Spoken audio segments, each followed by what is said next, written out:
Hey everybody, this is Matthew from Nerd News Today. I'm here with Brian Mariotti at the Thrilljoy booth. Brian, how's it going today? Exciting, chaotic, a bit of a you-know-what show, but we're doing good. So this is the NYCC debut of Thrilljoy. This is your new baby. So just take us through the journey here from Funko to Thrilljoy. I know it's a long question, but how did we get here? 20 years at Funko. I loved it. I thought I wanted to retire. That lasted about maybe 2 weeks before I was talking to myself in the mirror at about 4 o'clock every afternoon, wondering what I actually accomplished in life. This was just, I wanted to get back in, but I wanted to do it in a really, really different way. Everything from how we set the company up. We're going to talk a lot about it tonight at our panel about how fans are actually going to have ownership that we're giving them into the company. We're forming a fan advisory board. This isn't like just speak, it's real, like them getting together on a month-to-month basis and then giving the fans chances to vote on licenses and directions the company goes. The ownership group, Eric Peng from Undefeated in Bait, MD from Mind Style, Dolly, who wrote my global licensing at Funko, Carissa from Loungefly.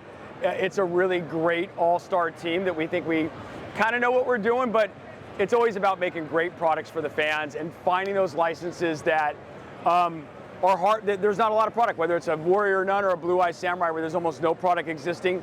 Low edition runs, chases, super chases. We have 4 items at the booth today that we only made 24 of that are randomly inserted. And that is, nobody's doing stuff like that. It's a really unique way of doing it, but we're super excited. So for the uninitiated, what is the difference between what Thrilljoy is doing versus what Funko has been doing? I think it's storytelling. Our Pix line is in a frame with an acrylic glass. The frame tells a story. An anime frame is in black bamboo. A cartoon frame is completely different and crazy looking, like for Huckleberry Hound. There's the artwork. The figure itself is designed very different and whimsical and fun and a little bit more expressive.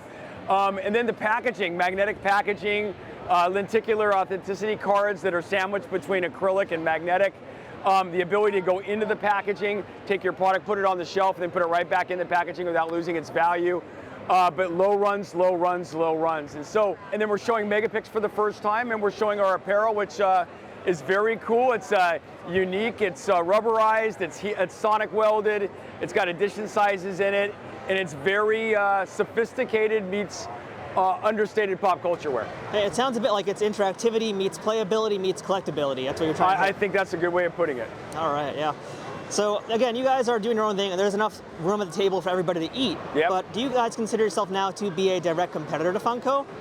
No, I think I've always, even when I ran Funko for 20 years, I loved Hot Toys stuff. I love Mezco stuff. I love Loyal Subject stuff. I love Legos.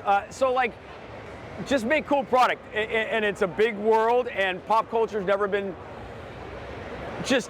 it's bigger than ever. It's never been celebrated more than ever, and so I think we're still a small little startup company. I don't think we're anybody's competitor. I think we just want to be the best Thrilljoy we can, and I think that's why our fans are going to be a part of this. Now, you did name a few licenses that you guys have, but can you tell us who you're announcing here at the show this weekend, who's already available for pickup? I think we're going to have some decent announcements tonight at our panel. So there are some bigger licenses that we're working on that are obviously not here right now, and we'll have those announcements hopefully pretty shortly. All right, so as far as the lineup now, what can folks expect? Here at NYCC, we've got a big line of people buying things, but looking ahead for the rest of the year, what can we expect?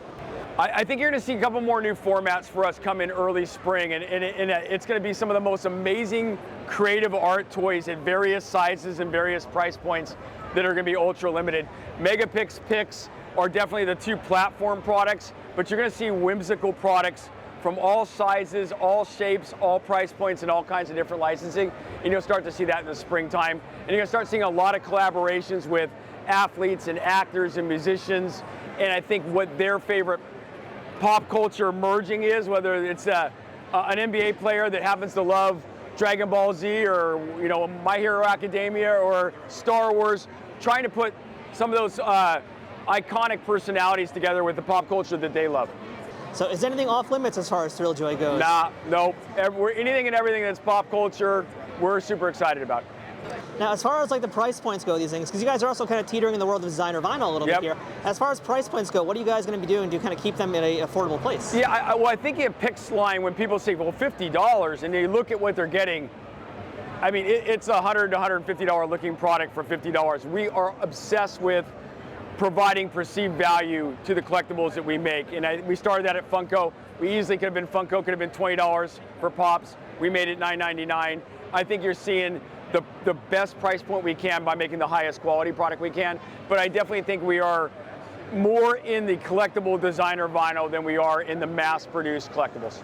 I mean, Brian, you are a battle-tested businessman, so you've been to this place before, but you are now moving into like a bigger price point. Has there been pushback or resistance from a lot of the previous fan base or even like investors? And what have they thought about this new lineup and the new price points? I think this is why we wanted to launch at New York Comic Con.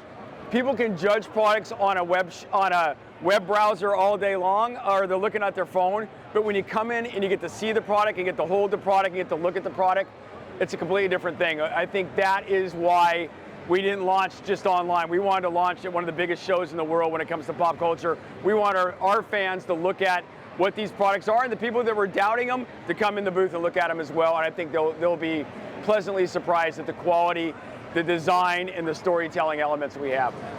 Is there something here with Thrilljoy that you wanted to do over at the other company you were previously at, but you weren't able to? Is there something here that's going to be different for you? I'll just keep saying the same thing I said at 20 years at Funko. I'm obsessed with getting a Nintendo license.